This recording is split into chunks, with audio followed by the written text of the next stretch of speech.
Hi friends, good morning ಎಲ್ಲರಿಗೂ. Welcome to Bhuvi's vlog. ಈ ದಿನ ನಾನು ಮಾರ್ನಿಂಗಿಂದನೇ ವ್ಲಾಗ್ನ ಸ್ಟಾರ್ಟ್ ಮಾಡ್ತಾ ಇದ್ದೀನಿ. ನಾನೇನೇ ನಿಮಗೆ ಹೇಳಿದ್ನಲ್ವ, ನನ್ನ ಮಗನಿಗೆ ಇವತ್ತು ಇಂಟರ್ ಸ್ಕೂಲ್ ಕಾಂಪಿಟೇಷನ್ ಇದೆ ಅಂತ ಹೇಳಿ.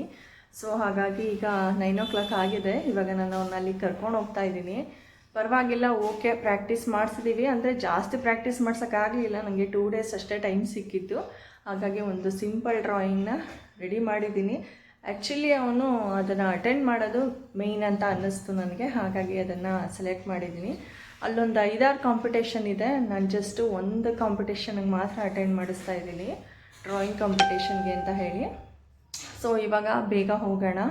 ಹಾಗೆಯೇ ಅಲ್ಲಿಂದ ನಾವು ಡ್ರಾಯಿಂಗ್ ಕಾಂಪಿಟೇಷನ್ ಮುಗಿದಾದ್ಮೇಲೆ ಮೈಸೂರಲ್ಲಿ ಜ್ಯುವೆಲರೀಸ್ ಹಬ್ ಅವರು ಜ್ಯುವೆಲರೀಸ್ಗಳನ್ನು ಹಾಕಿದ್ದಾರೆ. ಅಂದರೆ fancy jewelleries, traditional jewelleries, temple jewelleries, ಹೀಗೆ ಒಂದಷ್ಟು ಜ್ಯುವೆಲರಿ ಕಲೆಕ್ಷನ್ಸ್ ಇದೆ. ಕಾಲೇಜ್ ಹೆಣ್ಮಕ್ಳಿಗೆ, ಹಾಗೆಯೇ ಸ್ವಲ್ಪ ಆರ್ಟಿಫಿಷಿಯಲ್ ವೇರ್ನ ಯೂಸ್ ಮಾಡೋವಂಥವ್ರಿಗೆ ಅದು ಬೆಸ್ಟ್ ಪ್ಲೇಸ್ ಅಂತ ಹೇಳ್ಬೋದು ಶಾಪಿಂಗ್ ಮಾಡೋದಕ್ಕೆ.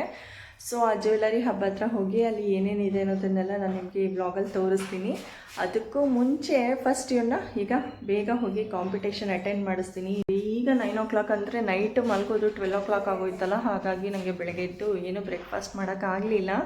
ಸೊ ಇವಾಗ ಹೊರಗಡೆನೇ ಮಾಡೋಣ ಅಂತ ಅಂದ್ಕೊಂಡಿದ್ದೀವಿ. ನಾನು ಹೊರಟಿದ್ದೀನಿ. ಸೊ ಆಮೇಲೆ ನಾನು ನಿಮಗೆ ಸಿಗ್ತೀನಿ. ಓಕೆ, ಬಾಯ್. ಆಲ್ಮೋಸ್ಟ್ ಈಗ ನಾವು ಮಾನಸ ಗಂಗೋತ್ರಿ ಹತ್ರ ಬಂದಿದ್ದೀವಿ. ಹುಡುಕ್ತಾ ಇದ್ದೀವಿ ಪ್ಲೇಸ್ ಎಲ್ಲಿದೆ ಅಂತ ಹೇಳಿ. ನೋಡೋಣ, 9:30 ಆಗೋಯ್ತು ಆಲ್ರೆಡಿ ಟೈಮು. ಹಾಯ್. ನೋಡಿ, ಡ್ರಾಯಿಂಗ್ ಕಾಂಪಿಟೇಷನ್ಗೆ ರೆಡಿ ಆಗಿರೋ ಸೀನ್ ಇದು. ಹೆಂಗೆ ರೆಡಿ ಆಗಿದೆಯಾ? ನಿದ್ದೆ ಮಾಡ್ತಿದ್ದ ನೀನು, ತೂಕಡಿಸ್ತಾ ಇದೆ ಅಪ್ಪ. ಎದ್ದು ನೋಡಿ,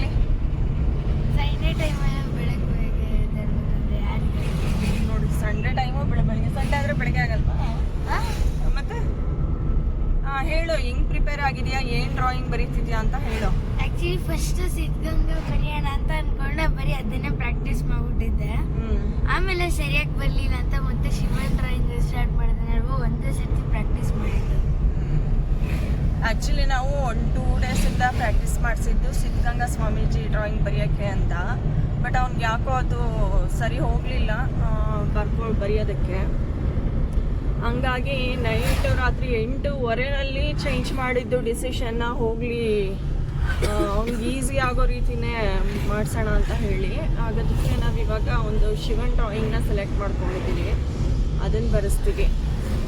ಒಟ್ಟಾಗಿ ಕಾಂಪಿಟೇಷನ್ ಅಟೆಂಡ್ ಮಾಡಲಿ, ಅವ್ನಿಗೊಂದು ಚೇಂಜಸ್ ಇರುತ್ತೆ. ಬೇರೆ ಸ್ಕೂಲಲ್ಲಿ ಬರೆಯೋದು ಆ ಒಂದು ತುಂಬ ಚೆನ್ನಾಗಿರುತ್ತೆ. ಅದಕ್ಕೆ ಅವ್ನು ಕಳಿಸ್ತಾ ಇದ್ದೀನಿ ಇವತ್ತು ನಾನು. ಸೊ ಹಾಗೆ ನಾವು ಈಗ ನಳ ಆಡಿಟೋರಿಯಮಲ್ಲಿ ಅಂತ ನಡೀತಾ ಇರೋದು. ಅದೆಲ್ಲಿದೆ ಅಂತ ಗೊತ್ತಿರಲಿಲ್ಲ. ಸೆಕ್ಯೂರಿಟಿ ಗಾರ್ಡ್ನ ಕೇಳ್ಕೊಂಡ್ವಿ, ಅವ್ರು ತೋರಿಸಿದ್ರು. ಇವಾಗ ಅಲ್ಲಿಗೆ ಹೋಗ್ತಾ ಇದ್ದೀವಿ. ಈಗ ನಾವು ನಳ ಆಡಿಟೋರಿಯಂ ಹತ್ರ ಬಂದಿದ್ದೀವಿ. ನೋಡಿ ಎಷ್ಟು ರಶ್ ಇದೆ ಅಂದರೆ, ತುಂಬ ಕ್ಯೂ ಅಲ್ಲಿದೆ. ಇಡೀ ಮೈಸೂರಲ್ಲಿರೋ ಮಕ್ಕಳೆಲ್ಲ ಬಂದ್ಬಿಟ್ಟಿದ್ದಾರೆ ಅನ್ನಿಸ್ತಿದೆ. ಗುಡ್ಡ ಕ್ಯೂ ಅಲ್ಲಿ ನಿಂತಿದ್ದಾನೆ. ಇಲ್ಲೇನೋ ರಿಜಿಸ್ಟ್ರೇಷನ್ ಮಾಡ್ಕೋಬೇಕಂತೆ, ಹಾಗಾಗಿ ಕ್ಯೂ ಅಲ್ಲಿ ನಿಂತಿದ್ದಾನೆ. ಯಶು, 3 ಕಡೆ ರಿಜಿಸ್ಟ್ರೇಷನ್ ಇದೆ ಆ್ಯಕ್ಚುಲಿ.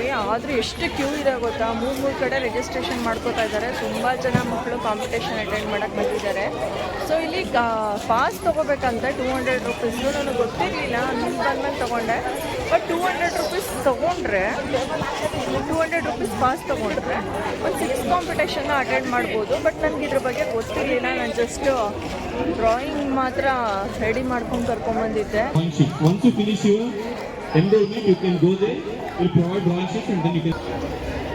ಇದೆ ನೋಡಿ ರಿಜಿಸ್ಟ್ರೇಷನ್ ಪಾಸ್. ಇದು 200 rupees ಪೇ ಮಾಡಿದ್ದೀವಿ ಇದೊಂದು ಪಾಸ್. ಅಟೆಂಡ್ ಮಾಡ್ತಾರೆ ಅದು ಮಾತ್ರ ಒಂದೇ ಕಾಂಪಿಟೇಷನ್ನು. ನನಗೆ ಗೊತ್ತಿರಲಿಲ್ಲ ನಿಜವಾಗ್ಲೂ. ನಾವು ಅಟೆಂಡ್ ಮಾಡದೇ ಇದ್ರೂ 6 ಕಾಂಪಿಟೇಷನ್ಗೂ ಪೇ ಮಾಡಬೇಕಾಗತ್ತೆ ಅಂತ ನನಗೆ ಗೊತ್ತಿರಲಿಲ್ಲ. ಇಲ್ಲಿ ಬಂದ್ಮೇಲೆ ಗೊತ್ತಾಯಿತು. ಲಾಸ್ ಆಗಿದೆ ನಮಗೆ. ಇವಾಗ ಇಲ್ಲಿ ರಿಜಿಸ್ಟ್ರೇಷನ್ ಮಾಡಿಸ್ತಾ ಇದ್ದಾರೆ ನೋಡಿ. 200 rupees ಕೊಟ್ಟು ಪಾಸ್ ಮಾಡಿಸ್ಕೊಂಡಿದ್ದೀವಿ. ಮಕ್ಕಳಿಗೆ ಡ್ರಾಯಿಂಗ್ ಮಾಡೋದಕ್ಕೆ ಒಳ್ಳೆ ಪ್ಲೇಸ್ನ ಅರೇಂಜ್ ಮಾಡಿಲ್ಲ. ಈ ರೀತಿ ರೆಡ್ ಕಾರ್ಪೆಟ್ ಹಾಕಿ ಅಲ್ಲಿ ಕೂರಿಸಿದ್ದಾರೆ ಎಲ್ಲ ಮಕ್ಕಳನ್ನೂ. ಅಲ್ಲೇ ಕೂತ್ಕೊಂಡು ಡ್ರಾಯಿಂಗ್ ಮಾಡಬೇಕಂತೆ.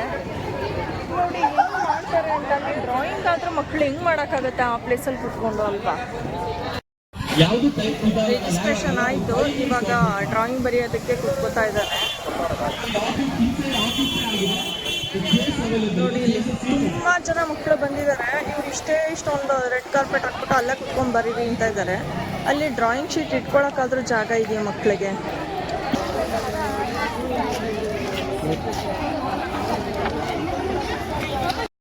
ಕೆಲಸಗಳು ಮಾಡ್ತಾರೆ ಇವ್ರೇನು ಮಾಡಬೇಕು ಅಂತ ಮಾಡಿದಾರ ಮಕ್ಕಳಿಗೆ? ನಮ್ದೇನೋ ಆರ್ಟಿಸ್ಟ್ ಅಲ್ಲ, ಹೋಗ್ಲಿ ಒಂದು ಫ್ಲ್ಯಾಟ್ ನೆಲದ ಇದೆಯಾ ಇಟ್ಕೊಳ್ಳೋಕ್ಕೆ? ಅಂತೂ ಇಂತೂ ಜಾಗ ಹುಡುಕಿ ಒಂದು ಪ್ಲೇಸಲ್ಲಿ ಕೂರಿಸಿದ್ವಿ ಅವನ್ನ ಡ್ರಾಯಿಂಗ್ ಮಾಡೋಕ್ಕೆ. ಆದರೆ ನಿಜ ಹೇಳ್ತೀನಿ, ನನಗೆ ಸ್ವಲ್ಪನೂ ಇಷ್ಟ ಆಗಲಿಲ್ಲ ಇದು. ಏಕೆಂದರೆ 200 ರುಪೀಸ್ನ ಪ್ರತಿ ಮಕ್ಕಳ ಕೈಲೂ ಕೂಡ ಪೇ ಮಾಡಿಸ್ಕೊಂಡಿದ್ದಾರೆ. ಅವರು ಡ್ರಾಯಿಂಗ್ ಬರೆಯೋದಕ್ಕೆ ಒಂದು ಒಳ್ಳೆ ಜಾಗನೂ ಕೂಡ ಅರೇಂಜ್ ಮಾಡಿಲ್ಲ. ನನಗಿದು ಮೊದಲೇ ಗೊತ್ತಿದ್ದಿದ್ರೆ ಖಂಡಿತ ನಾನು ಇಲ್ಲಿ ಕರ್ಕೊಂಡು ಕೂಡ ಬರ್ತಿರ್ಲಿಲ್ಲ. ಹಿಂಗೆ ಮಾಡ್ತಾರಲ್ವ, ಅಲ್ಲಿರೋ ಬಂದಿರೋ ಪ್ರತಿಯೊಂದು ಮಕ್ಕಳು ಎಷ್ಟು ಟ್ಯಾಲೆಂಟೆಡ್ ಆಗಿದ್ರು ಅಂತಂದರೆ ಒಬ್ರಿಗಿಂತ ಒಬ್ರು ಚೆನ್ನಾಗಿ ಡ್ರಾಯಿಂಗ್ ಬರೀತಾಯಿದ್ರು. ಮತ್ತು ಕೆಲವೊಂದು ಸೈನ್ಸ್ ಎಕ್ಸಿಬಿಷನ್ನು ಇಟ್ಟಿದ್ದರಿಂದ ಸೈನ್ಸ್ ಮಾಡೆಲ್ನ ಮಾಡ್ಕೊಂಬಂದಿದ್ರು. ನಂಗೆ ನೋಡಿದ್ರೇ ತುಂಬಾ ಖುಷಿ ಆಗ್ತಿತ್ತು. ಎಷ್ಟು ಚೆನ್ನಾಗಿ ಎಲ್ಲ ಸ್ಕೂಲಿಂದ ಮಕ್ಕಳುಗಳು ಬಂದಿದ್ದಾರೆ, ಎಷ್ಟು ಚೆನ್ನಾಗಿ ಒಬ್ರಿಗಿಂತ ಒಬ್ಬರು ತುಂಬ ಚೆನ್ನಾಗಿ ಡ್ರಾಯಿಂಗ್ ಮಾಡ್ತಿದ್ದಾರೆ ಅಂತ ಹೇಳಿ.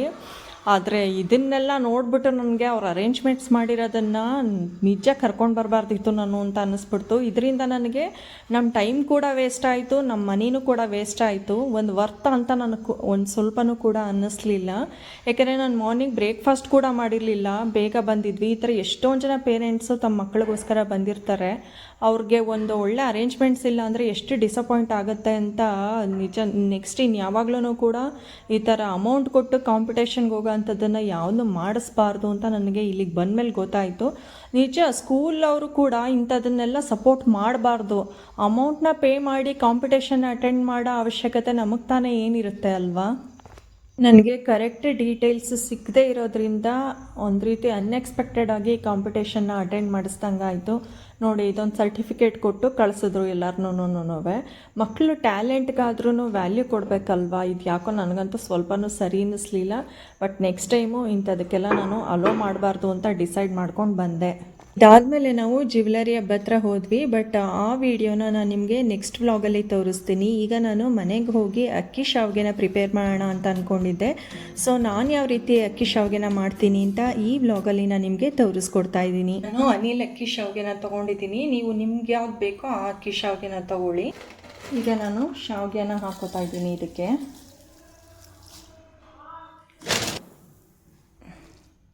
ನೋಡಿ, ಈ ರೀತಿ ಬೇಯೋದಕ್ಕೆ ಬಿಡಬೇಕು. ಒಂದು 2 ಮಿನಿಟ್ಸ್ ಬೇಯೋದಕ್ಕೆ ಬಿಡಬೇಕಷ್ಟೇ, ಯಾಕಂದರೆ ತುಂಬ ಮೆತ್ತಗಾಗಿಬಿಡುತ್ತೆ ಇದು. ಹಾಗಾಗಿ ಜಾಸ್ತಿ ಹೊತ್ತು ಬೇಯೋಕ್ಕೆ ಬಿಡಬಾರ್ದು. ಒಂದು 2 ಮಿನಿಟ್ಸ್ ಇದನ್ನು ಚೆನ್ನಾಗಿ ಈ ರೀತಿ ಬಿಸಿ ನೀರಲ್ಲಿ ಬೇಯಿಸ್ಕೊಳ್ಳಿ. ಇದನ್ನು ಹೀಗೆ ಬೇಯಬೇಕಾದ್ರೆ ಇದಕ್ಕೆ ಒಂದು ಸ್ಪೂನಷ್ಟು ಎಣ್ಣೆಯನ್ನು ಹಾಕ್ಕೊಳ್ಳಿ. ಈ ರೀತಿ ಎಣ್ಣೆ ಹಾಕಿ ಇದನ್ನು ಚೆನ್ನಾಗಿ ಮಿಕ್ಸ್ ಮಾಡ್ಕೊಳ್ಳಿ.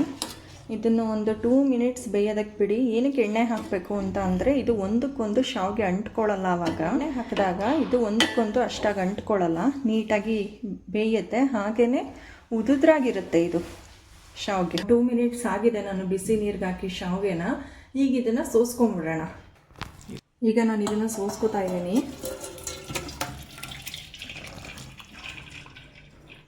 ಚೆನ್ನಾಗಿ ನೀರೆಲ್ಲ ಇಳಿಯೋ ಹಾಗೆ ಸೋಸ್ಕೊಂಬಿಡಿ ಇದನ್ನು. ಯಾಕಂದರೆ ನೀರಲ್ಲಿ ಜಾಸ್ತಿ ಬಿಟ್ಬಿಟ್ರೆ ತೀರಾ ಬೇಯ್ದೋಗ್ಬಿಡುತ್ತೆ, ಉದುದ್ರಾಗಲ್ಲ.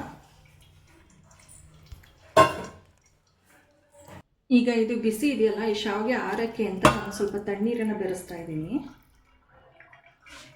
ಈ ರೀತಿ ತಣ್ಣೀರು ಹಾಕೊಳ್ಳೋದ್ರಿಂದ ಶಾವಿಗೆ ಬೇಗ ಆರುತ್ತೆ. ತಣ್ಣೀರನ್ನ ಹೀಗೆ ನೀಟಾಗಿ ಇದ್ರ ಮೇಲೆ ಹಾಕ್ಕೊಳ್ಳಿ. ಆವಾಗ ಇದು ಬೇಗ ಆರೋಗುತ್ತೆ ಬಿಸಿ ಇರೋ ಶಾವಿಗೆ. ಪ್ಯಾನ್ಗೆ 2 ರಿಂದ 3 ಸ್ಪೂನಷ್ಟು ಆಯಿಲ್ನ ಹಾಕೋತಾ ಇದ್ದೀನಿ. ಆಯಿಲ್ ಬಿಸಿ ಆಗ್ತಾ ಇರಲಿ. 3 ರಿಂದ 4 ಹಸಿಮೆಣಸಿನಕಾಯಿನ ಹೆಚ್ಚಿಟ್ಕೊಂಡಿದ್ದೀನಿ. 1-2 ಈರುಳ್ಳಿ ಹೆಚ್ಚಿಟ್ಟಿದ್ದೀನಿ. ಹಾಗೆಯೇ ಬೀನ್ಸು ಮತ್ತು ಕ್ಯಾರೆಟ್ನ ಸಣ್ಣದಾಗಿ ಹೆಚ್ಚಿಟ್ಕೊಂಡಿದ್ದೀನಿ. ಮತ್ತು ಶುಂಠಿ ಬೆಳ್ಳುಳ್ಳಿ ಪೇಸ್ಟು, ಹುಳಿಗೆ ಅಂತ ಒಂದು ಸಣ್ಣದಾದ ಟೊಮೊಟೊನ ಹೆಚ್ಚಿಟ್ಕೊಂಡಿದ್ದೀನಿ. ಸೊ ಈಗ ಒಗ್ಗರಣೆಗೆ ಅಂತ ಹೇಳಿ ಸಾಸಿವೆ ಮತ್ತು ಜೀರಿಗೆ, ಅರಿಶಿನ, ಹಾಗೆಯೇ ಕೊತ್ತಂಬರಿ ಸೊಪ್ಪು, ಕರಿಬೇವಿನ ಸೊಪ್ಪು, ನಿಂಬೆಹಣ್ಣು, ಹಾಗೆಯೇ ಶೇಂಗಾ, ಇದಿಷ್ಟನ್ನ ರೆಡಿ ಮಾಡಿ ಇಟ್ಕೊಂಡಿದ್ದೀನಿ ನಾನು. ಇದು ಮಾಡೋಣ. ಇದ್ರ ಜೊತೆಗೆ ಕಡಲೆಬೇಳೆ, ಉದ್ದಿನಬೇಳೆನ ಮುಂಚೆನೇ ಮಿಕ್ಸ್ ಮಾಡಿ ಇಟ್ಕೊಂಡಿದ್ದೀನಿ. ಸೊ ಇದನ್ನು ಒಗ್ಗರಣೆಗೆ ಯೂಸ್ ಮಾಡ್ತಾ ಇದ್ದೀನಿ. ಮೊದಲಿಗೆ ಸಾಸಿವೆ ಹಾಕೋತಾ ಇದ್ದೀನಿ.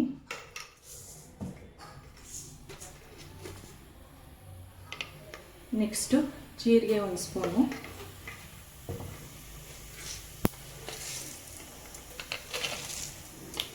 ಹಾಗೆಯೇ ಕಡಲೆಬೇಳೆ, ಉದ್ದಿನಬೇಳೆ 2 ಸ್ಪೂನ್ ಹಾಕೋತಾ ಇದ್ದೀನಿ. ಚಿಕ್ಕ ಸ್ಪೂನ್ ಹಾಕಿರೋದ್ರಿಂದ 2 ಸ್ಪೂನ್ ಹಾಕೋತಾ ಇದ್ದೀನಿ. ನೀವು ದೊಡ್ಡ ಸ್ಪೂನ್ ಆಗಿದ್ರೆ 1 ಸ್ಪೂನ್ ಹಾಕ್ಕೊಳ್ಳಿ. ಏಕೆಂದರೆ ನಾನು ಶೇಂಗಾನು ಯೂಸ್ ಮಾಡ್ತಾ ಇರೋದ್ರಿಂದ ಸ್ವಲ್ಪ ಹಾಕೋತಾ ಇದ್ದೀನಿ. ಇದನ್ನು ಹಾಕ್ಕೊಂಡು ಈಗ ನೆಕ್ಸ್ಟ್ ಇದಕ್ಕೆ ಶೇಂಗಾ ಹಾಕೊಳ್ಳೋಣ. ಶೇಂಗಾ ಹಾಕಿದ್ರೆ ಒಂಥರ ಟೇಸ್ಟ್ ಚೆನ್ನಾಗಿ ಬರುತ್ತೆ. ಹಾಗಾಗಿ ಸ್ವಲ್ಪ ಶೇಂಗಾ ಜಾಸ್ತಿನೇ ಹಾಕಿದ್ದೀನಿ. ನಿಮ್ಗೆ ಎಷ್ಟು ಬೇಕೋ ಅಷ್ಟು ಹಾಕ್ಕೊಳ್ಳಿ. ಕೆಲವರು ಶೇಂಗಾ ಯೂಸ್ ಮಾಡಲ್ಲ, ಅಂಥವರು ಸ್ಕಿಪ್ ಮಾಡ್ಕೊಳ್ಳಿ ಶೇಂಗಾನ. ಕಡಲೆಬೇಳೆ, ಉದ್ದಿನಬೇಳೆ ಹಾಕಿದ್ರೇ ಸಾಕು. ಈಗ ನಾನು ಇದಕ್ಕೆ ಗೋಡಂಬಿ ಹಾಕ್ತಾ ಇದ್ದೀನಿ. ಶೇಂಗಾ ಚೆನ್ನಾಗಿ ಫ್ರೈ ಆಗಿದೆ. ಮಕ್ಕಳುಗಳು ಸರಿಯಾಗಿ ಡ್ರೈ ಫ್ರೂಟ್ಸ್ ಎಲ್ಲ ತಿನ್ನಲ್ಲ ಅಲ್ವಾ, ಅಂಥವ್ರಿಗೆ ಈ ರೀತಿ ಉಪ್ಪಿಟ್ಟಲ್ಲಿ ಹಾಕ್ಕೊಟ್ರೆ ಚೆನ್ನಾಗಿ ತಿಂತಾರೆ. ಎಣ್ಣೆಯಲ್ಲಿ ಫ್ರೈ ಆಗೋದ್ರಿಂದ ಗೋಡಂಬಿ ಟೇಸ್ಟ್ ಚೆನ್ನಾಗಿರುತ್ತೆ. ಈಗ ಎಲ್ಲ ಚೆನ್ನಾಗಿ ಫ್ರೈ ಆಗಿದೆ. ಈಗ ಇದಕ್ಕೆ ಕರಿಬೇವಿನ ಸೊಪ್ಪು ಆ್ಯಡ್ ಮಾಡ್ತಾ ಇದ್ದೀನಿ. ಹಸಿಮೆಣಸಿನಕಾಯಿ ಸೇರಿಸ್ಕೊತಾ ಇದ್ದೀನಿ. ನೆಕ್ಸ್ಟ್ ಇದಕ್ಕೆ ಆನಿಯನ್ ಹಾಕೋತಾ ಇದ್ದೀನಿ, ಈರುಳ್ಳಿ ಹಾಕೋತಾ ಇದ್ದೀನಿ.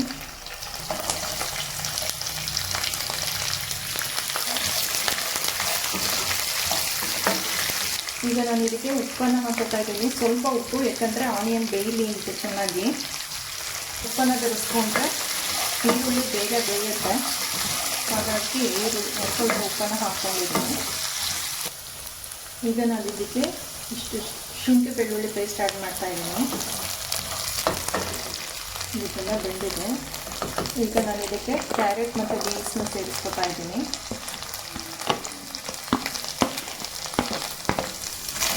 ನಿಮಗೆ ಯಾವ್ಯಾವ ತರಕಾರಿ ಇಷ್ಟ ಆಗುತ್ತೋ ಅದನ್ನೆಲ್ಲ ಸೇರಿಸ್ಕೋಬೋದು. ನಾನು ಕ್ಯಾರೆಟ್, ಬೀನ್ಸ್ ಇಷ್ಟ ಹಾಕೋತಾ ಇದ್ದೀನಿ ಇದಕ್ಕೆ. ಇದೆಲ್ಲ ಚೆನ್ನಾಗಿ ಫ್ರೈ ಆಗಿದೆ. ಇದಕ್ಕೆ ಈಗ ನಾನು ಟೊಮೆಟೊನ ಮಿಕ್ಸ್ ಮಾಡ್ಕೊತಾ ಇದ್ದೀನಿ. ಟೊಮೆಟೊ ಹಾಕೋತಾ ಇದ್ದೀನಿ. ಈ ಥರ ಎಲ್ಲ ವೆಜಿಟೇಬಲ್ಸ್ ಎಲ್ಲ ಹಾಕಿ ಮಾಡಿದ್ರೆ ಒಂದು ರೀತಿ ಕಲರ್ಫುಲ್ ಆಗಿರುತ್ತೆ ಶಾವಿಗೆ ಉಪ್ಪಿಟ್ಟು. ಕೆಲವರು ವೆಜಿಟೇಬಲ್ಸ್ ಏನೂ ಹಾಕಲ್ಲ, ಒಗ್ಗರಣೆಗೆ ಕಡಲೆಬೇಳೆ, ಸಾಸಿವೆ, ಜೀರಿಗೆ ಈ ಥರ ಎಲ್ಲ ಹಾಕಿ ಮಾಡ್ತಾರೆ. ಅದು ಕೂಡ ಚೆನ್ನಾಗಿರುತ್ತೆ. ಮಕ್ಕಳಿರೋ ಮನೇಲಿ ಸ್ವಲ್ಪ ವೆಜಿಟೇಬಲ್ಸ್ ಎಲ್ಲ ತಿನ್ನಿಸ್ಬೇಕು ಅಂತ ಅಂದರೆ, ಅಥವಾ ತುಂಬ ವೆಜಿಟೇಬಲ್ಸ್ ಇಷ್ಟಪಡೋರು ಈ ರೀತಿ ತರಕಾರಿ ಹಾಕ್ಕೊಂಡು ಮಾಡ್ಕೋಬೋದು. ಅದು ಇನ್ನೂ ಚೆನ್ನಾಗಿರುತ್ತೆ. ಈಗ ಇದೆಲ್ಲ ಹಾಕಿದ್ಮೇಲೆ ಒಂದು ಅರ್ಧ ಸ್ಪೂನಷ್ಟು ಅರಿಶಿನ ಹಾಕೋತಾ ಇದ್ದೀನಿ. ಮಾಡ್ಕೊಳ್ಳೋಣ ಚೆನ್ನಾಗಿ. ಶಾವಿಗೆ ಆ್ಯಡ್ ಮಾಡ್ಕೋತೀವಲ್ವ ಇವಾಗ, ಆವಾಗ ಜಾಸ್ತಿ ಫ್ಲೇಮಲ್ಲಿಟ್ಟು ಅದನ್ನು ಬಿಸಿ ಮಾಡಬಾರ್ದು. ಸ್ವಲ್ಪ ಫ್ಲೇಮಲ್ಲೇ ಬಿಸಿ ಮಾಡ್ಕೋಬೇಕು. ಸಿಮ್ಮಲ್ಲಿ ಇಟ್ಕೊಂಡು ಬಿಸಿ ಮಾಡ್ಕೋಬೇಕು. ಶಾವಿಗೆ ಆ್ಯಡ್ ಮಾಡಿದಾಗ ಜಾಸ್ತಿ ಉರಿ ಹಾಕಬಾರ್ದು. ಜಾಸ್ತಿ ಉರಿ ಹಾಕಿದ್ರೆ ಅದು ಫುಲ್ ಬೆಂದೋಗ್ಬಿಡುತ್ತೆ. ಈಗ ನಾನು ಶಾವಿಗೆ ಹಾಕ್ತಿದ್ದೀನಿ.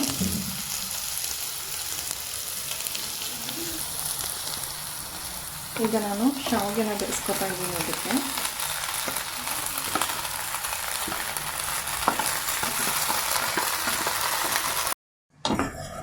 ನೋಡಿ ಇವಾಗ ಶಾವಿಗೆ ಬಾತು ಎಷ್ಟು ಉದುದ್ರಾಗಿ ಎಷ್ಟು ಚೆನ್ನಾಗಿದೆ ಅಂತ. ಈಗ ಉದುದ್ರಾಗಿ ಶಾವಿಗೆ ಬಾತು ರೆಡಿ ಆಗಿದೆ. ನೋಡಿ ಅಕ್ಕಿ ಶಾವಿಗೆ ಎಷ್ಟು ಚೆನ್ನಾಗಾಗುತ್ತೆ ಅಂತ. ಈಗ ನಾನು ಅದಕ್ಕೆ ಲಾಸ್ಟಲ್ಲಿ ಕೊತ್ತಂಬರಿ ಸೊಪ್ಪನ್ನ ಸೇರಿಸ್ಕೊಂಡಿದ್ದೀನಿ. ಈಗ ನಾನು ಇದನ್ನು ಸರ್ವ್ ಮಾಡ್ತಾ ಇದ್ದೀನಿ. ನೀವು ಕೂಡ ಈ ರೀತಿಯಾಗಿ ಶಾವಿಗೆ ಬಾತನ್ನ ಈಸಿಯಾಗಿ ನಿಮ್ಮ ಮನೆಯಲ್ಲಿ ರೆಡಿ ಮಾಡ್ಕೊಳ್ಳಿ. ಸೊ ಈ ವ್ಲಾಗ್ ನಿಮ್ಮೆಲ್ಲರಿಗೂ ಇಷ್ಟ ಆಗಿದ್ದರೆ ಲೈಕ್ ಮಾಡಿ, ಶೇರ್ ಮಾಡಿ, ಹಾಗೆಯೇ ಕಮೆಂಟ್ ಮಾಡಿ. ಯಾರೆಲ್ಲ ನಮ್ಮ ಚಾನಲನ್ನು ಹೊಸದಾಗಿ ನೋಡ್ತಾ ಇದ್ದೀರೋ ಅವರು ಸಬ್ಸ್ಕ್ರೈಬ್ ಮಾಡ್ಕೊಂಡು ನೋಡಿ. Thank you. Love you all. Thanks for watching. Please subscribe my YouTube channel ಭೂವೀಸ್ ವ್ಲಾಗ್.